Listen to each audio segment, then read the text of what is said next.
When it comes to prepping when the grid goes down or all hell breaks loose, where does ham radio play a key part into it? Well, unfortunately, there are a lot of myths surrounding how ham radio works during a grid down situation. So in today's video, I'm going to explain to you what those myths are and start laying a foundation for you to see how ham radio does play a key part, but not necessarily the way people are telling you. So if this sounds of interest to you, let's get started.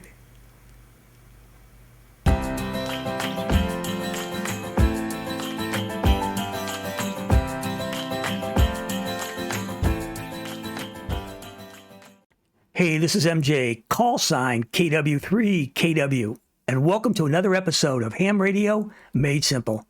I'm starting a new series, and it's called Ham Radio for Prepping. And the reason I'm doing this is because that was the reason I got into ham radio over a year ago.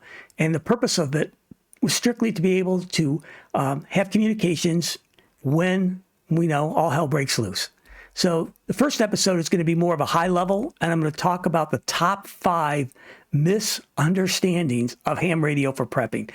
Based on my experience and talking to others, I see that there's a common pattern in there.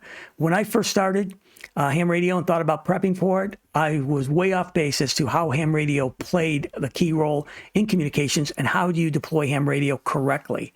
So I'm going to go over these and then break them down into greater details in subsequent videos. So if you like what you're hearing, please hit the like button and the subscribe button. Not that I make a single dime from any of this. This is strictly for the purpose of allowing more exposure for others to come into contact with videos like this so that they too can become better prepared in these dark days ahead. So today I'm going to go over what are the right questions to ask. If you don't even know the right questions to ask to begin with, you're not starting at the right starting spot. What are the 5 myths or misunderstandings that people make when they're getting into ham radio as part of their prepping strategy for their communications? I'll get into the summary, and this is my favorite part because this is where it ties everything together in a nice bow. And when you walk away from these presentations, it all kind of makes sense and gels together. And finally, I'll go with what's next in the series, and in these series will be basically these 5 myths in a much deeper format.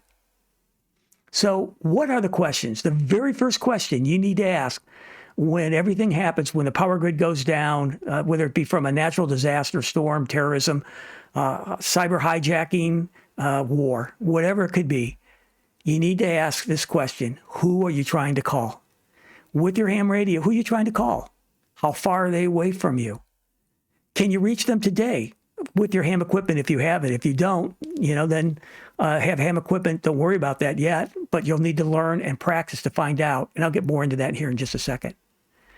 Most people that use the UHF, VHF bands basically are hitting a repeater. And if you don't know what a repeater is, a link will be below in the description where I actually get into repeaters. And I'll talk a little bit more about it here also.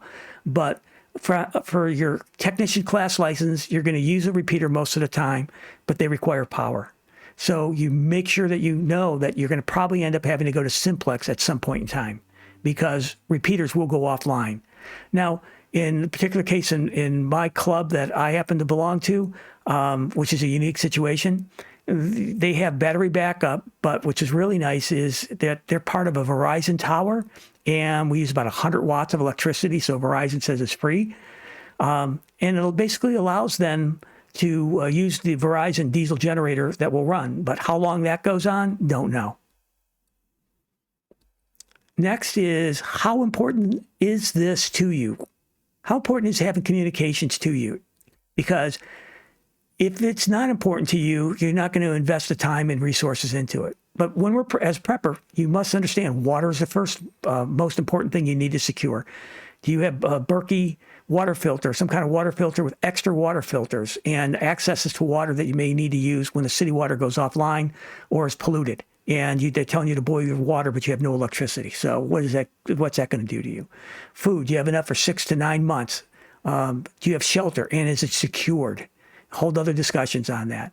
But comms ought to be about the 4th most important thing from a prepping standpoint. You need your water, you need your food, you need your shelter, then you need your comms. Now, when you understand that it's that important and you got the others taken care of, this is going to determine your budget. Because if it's not important, you're not going to spend the resources and the money needed to get up and running, and you're not going to spend the time to learn, because there is a learning curve in all of this ham radio stuff.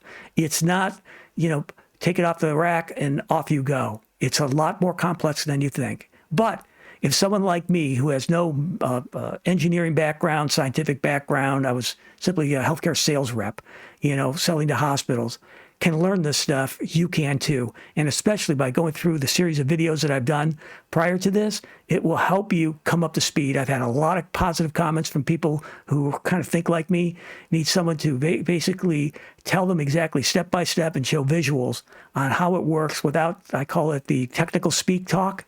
Then watch some of those videos. They'll get you up and running. Shortwave may be good enough. If you can't spend money, if you can't learn and grasp this stuff, then you at least need to go the shortwave route. And I'll do a separate video on that, because you know what? When it gets down to it, with all these communications, 80 to 90% is listening. And then the 20 to 10% is communicating. So most people, I call it the first myth, is they get their tech license, they get their Baofeng radio, and they said, I'm set, check it off, I've got my comms. And it's so far from the truth.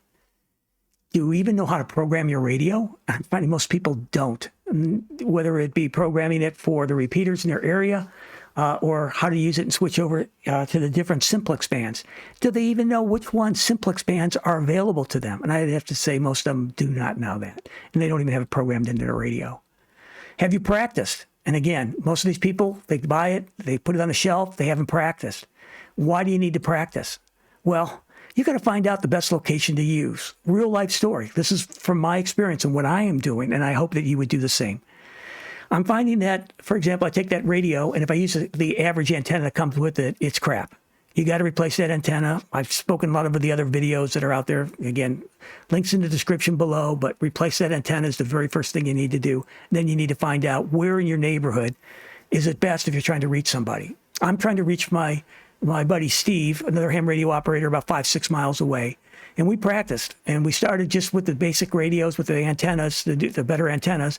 And we started at High Point in his neighborhood, and I started moving away back toward my home. And we got to probably within 1.5 miles of my home, and the basic antenna didn't work. So I swapped out and used my magnetic mount on top of my car, and I could take it even further into one of the entrances to our neighborhood. And at that point is the optimal place for us to communicate. How are you going to find that out and practice this when there's no way to talk to each other on a cell phone and say, yeah, it's working, it's not working? You got to practice. You got to test it now in order for you to be effective and use your equipment. And that's one of the problems I find, that people just don't practice. They don't know where the best location, what the limitations of their equipment are. You're going to need to set up a frequency and time schedule. Here's a simplex frequency, because we're assuming the repeaters are gone. If the repeaters are on, I could stay in my house. He could stay in his house. We could talk until those go out. But once that's out, once there's no power to the repeaters, then you got to look at your frequency, a set frequency and a set time schedule. It could be, every 3 hours at the quarter after on the hour. So let's say 12, 3:15, 6:15, 9:15, meet at that location, get on this particular frequency, and we can communicate. And if someone's on that frequency, what's a backup frequency that you can use? Again, you need strategy. You need to think this through. And I'm telling you, most people I run into that just have their tech license and the radio are not thinking these things through. Okay, your radio requires batteries and they need to be charged. What are you doing? You got to look at a solar setup. That's going to be your best option on recharging your radio. And there's small ones that you could use, or perhaps maybe it's a part of your already solar strategy you have at home to power your refrigerators and other stuff at home that you're going to use during these long blackouts. Again, if you're repeater dependent, and this is what a repeater is for those who don't know it, Colin's going to try to get a hold of Rufus. He goes to what is known as a repeater tower. Most of those are owned by ham radio clubs. They'll erect a tower. Antenna heights usually typically 300 feet to 700 feet or higher. And Colin can talk to a repeater that is programmed into his radio. I'm not going to get into how you program it. Other videos I've done show that. And he can bounce off of that tower and speak to Rufus. And Rufus can do it. Typical coverage is maybe 25 miles that you're looking at between Rufus and Colin. They can reach out, again, depending on the direction of where the repeater is in between them. But here's what a repeater does. Instead of going maybe, anywhere from 1 to 2 miles, to 5 or 6 miles in the simplex mode, you're looking at using a repeater that can take you 25 miles. Better option, but one conversation at a time. So you have to wait till someone's done to get your conversation going. And if they go offline because of power issues, then your coverage dramatically drops. So if you're repeater dependent, you better work on a simplex and know your locations and the limitations. Again, they need to power these. I would say that most of these repeaters have a backup system. A lot of them are old lead acid batteries. Just count on 24 hours before the repeater will go offline unless someone has a fuel generator type of thing to bring up and power the repeater. Now, you win the lottery if someone has actually a solar backup where they're actually using solar power the whole time to power this in a situation. Typically, a repeater they'll turn down the power so it doesn't consume as much. So the reach may not be as far as typical, but usually still pretty good. Operating on solar is great, but this is more the exception than the rule. So learn simplex, and this is simply line of sight. So if you've got buildings in between Colin and Rufus, and there was buildings in a downtown area, you're not going to be able to talk much to each other because of the interference and the blockage from the buildings. Or it could be hills, it could be mountains, it could be whatever is in between you. So you're dependent upon the topography and the impact of what's between the two of you as far as what's going to determine your distance when you're doing simplex calls. So next people think, okay, I'll just upgrade, get my general license, sit and wait, and I'm all done. Well, HF is a great alternative. And I tell you, if you're going to do this, get your general license. It's going to give you greater distance. However, there is a long learning curve. And again, my goal through these videos is to shorten that. The thing I'm going to tell you right now is you're going to need the right antennas. You're going to need to know how to set up your antennas correctly and understand how antennas work, because you can get a vertical, you can get a horizontal, you can get wire antennas. There's all different types of antennas that you can use, and they operate differently. So a vertical and a horizontal antennas may not necessarily pick each other up from the same distance as if you had two people with two verticals or two horizontals. So again, it sounds like, gosh, there's a lot of exceptions to the rule. Again, long learning curve, but I'm going to walk through in the next series of videos on the antennas to make it simple for you to understand and to deploy. There are some antennas that are better for long distance, and there are some that are just better for more regional coverage.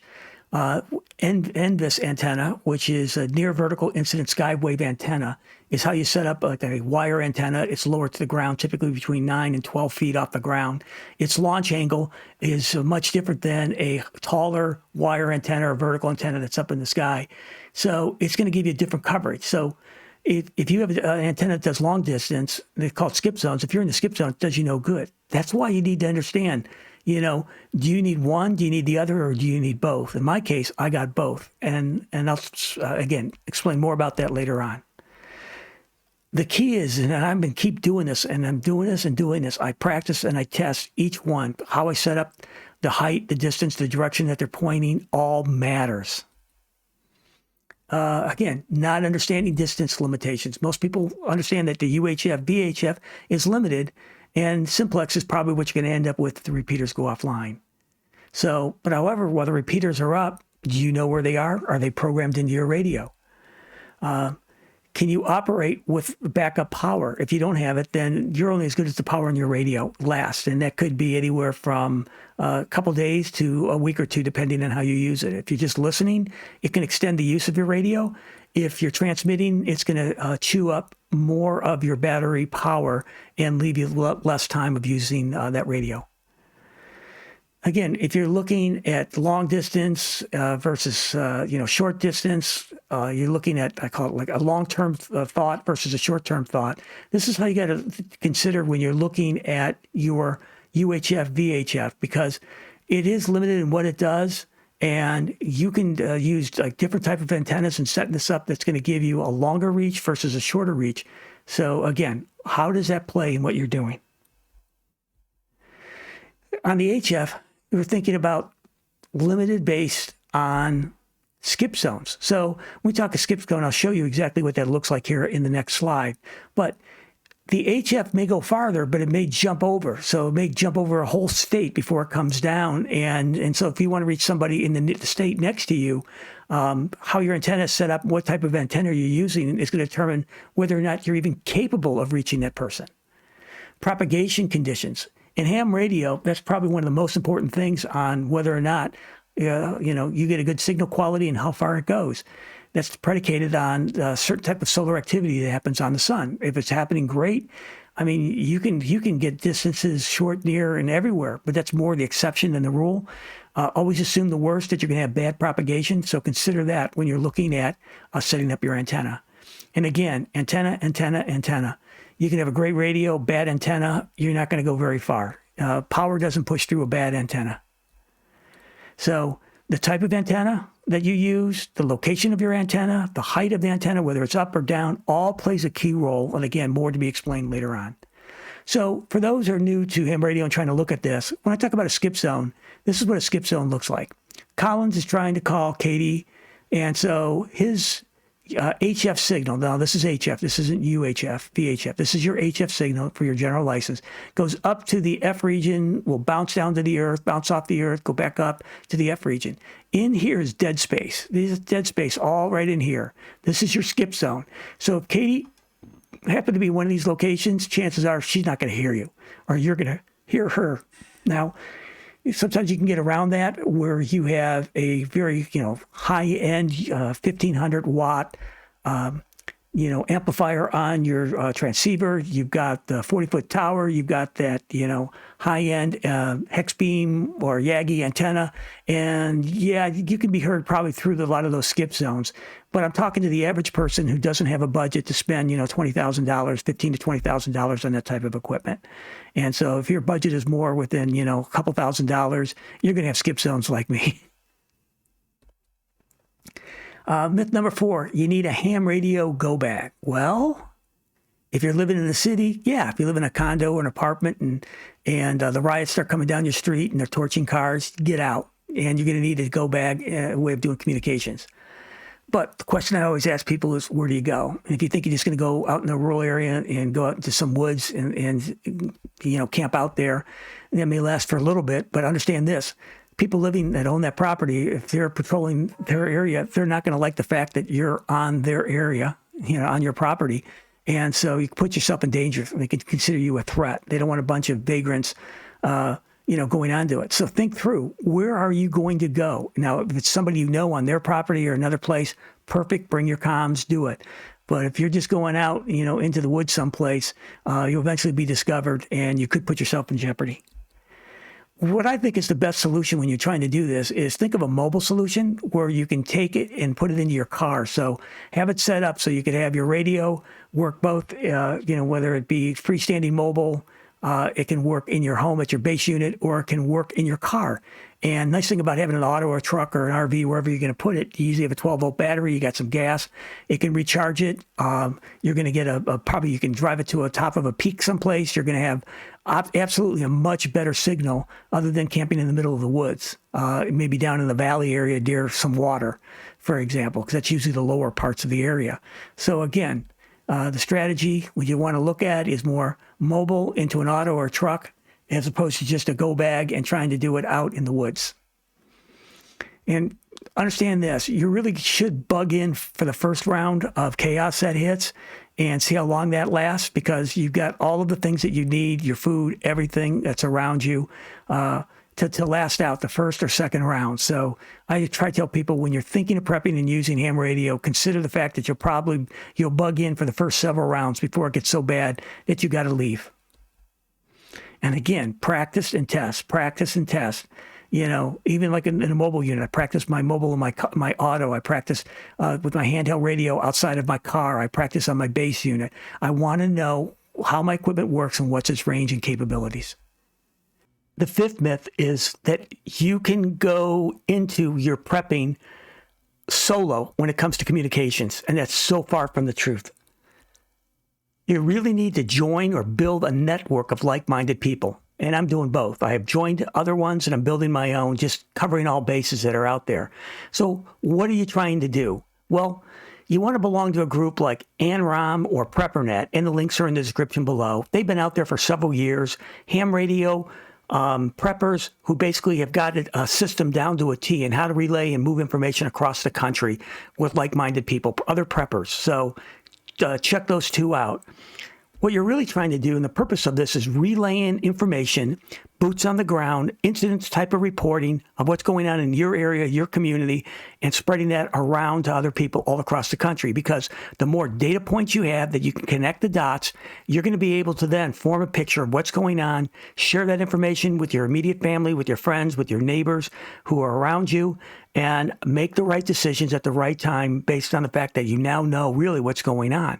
For example, it could be that there's martial law in certain areas, but not in others. How would you know if there's no communication that you're able to hear if the radio is out? Because they don't have power. So this is what you really need to do. This is where ham radio comes in, is when I call it your internet, your television, and even the radio stations go off the air. This is where it comes in. And more importantly is you're going to get more accurate, complete information that's not biased. It's not bent around a narrative. It's strictly trying to give you true information in real-time events. So what this is going to help you do is going to help not only you survive, but others in your family, those who are in your neighborhood. You can pass this information on, and then you become the point person or the news station in a different format. But basically, essentially, that's what you are, is you are giving the information to others to help make the right decision in order to survive. Quick summary.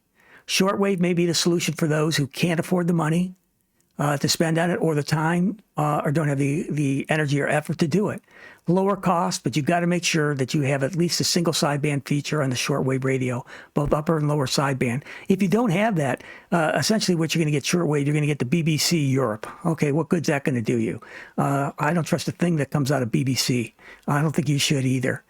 So you may be getting, I call it mainstream broadcast. And today, shortwave is not what it used to be.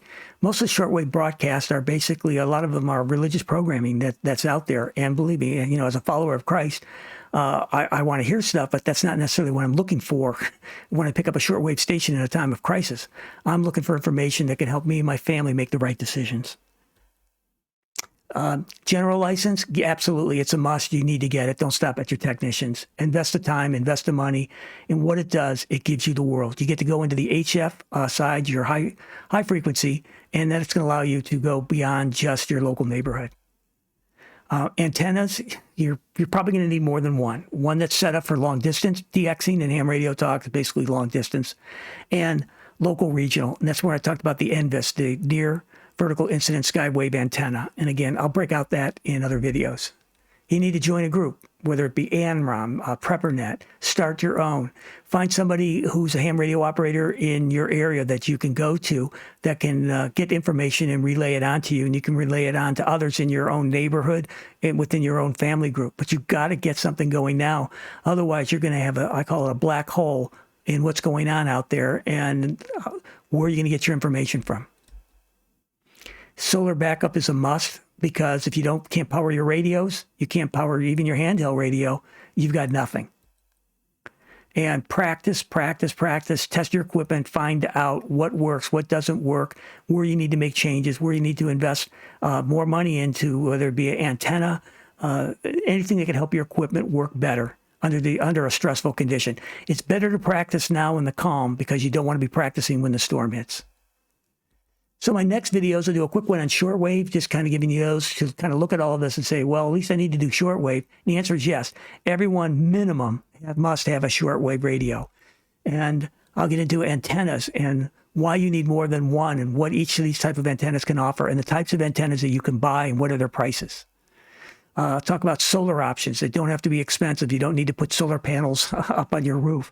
There are portable solar panels that you can do, and solar generators that can work. And again, all depends on the type of equipment that you're going to operate. And I'll break all that down. HF, digital modes. This is the gold standard right in here. This is where I have found that I can leverage my equipment that I have bought on the HF side and reach farther with less power. And less power is important because it means I've used my battery less. And I communicate to people that I cannot with a voice, and voice means talking to them.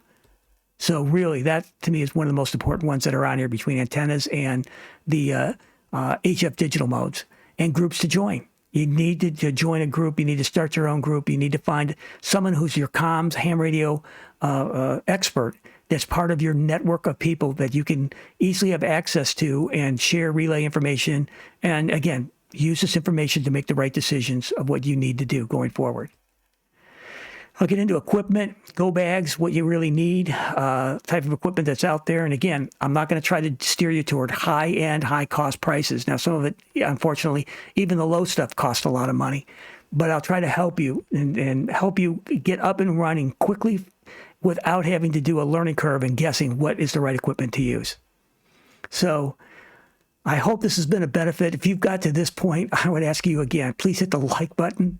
Hit the subscribe button so that others can find the value in these videos and can get ready for what's coming. So this is MJ, KW3, KW, with Ham Radio Made Simple, out.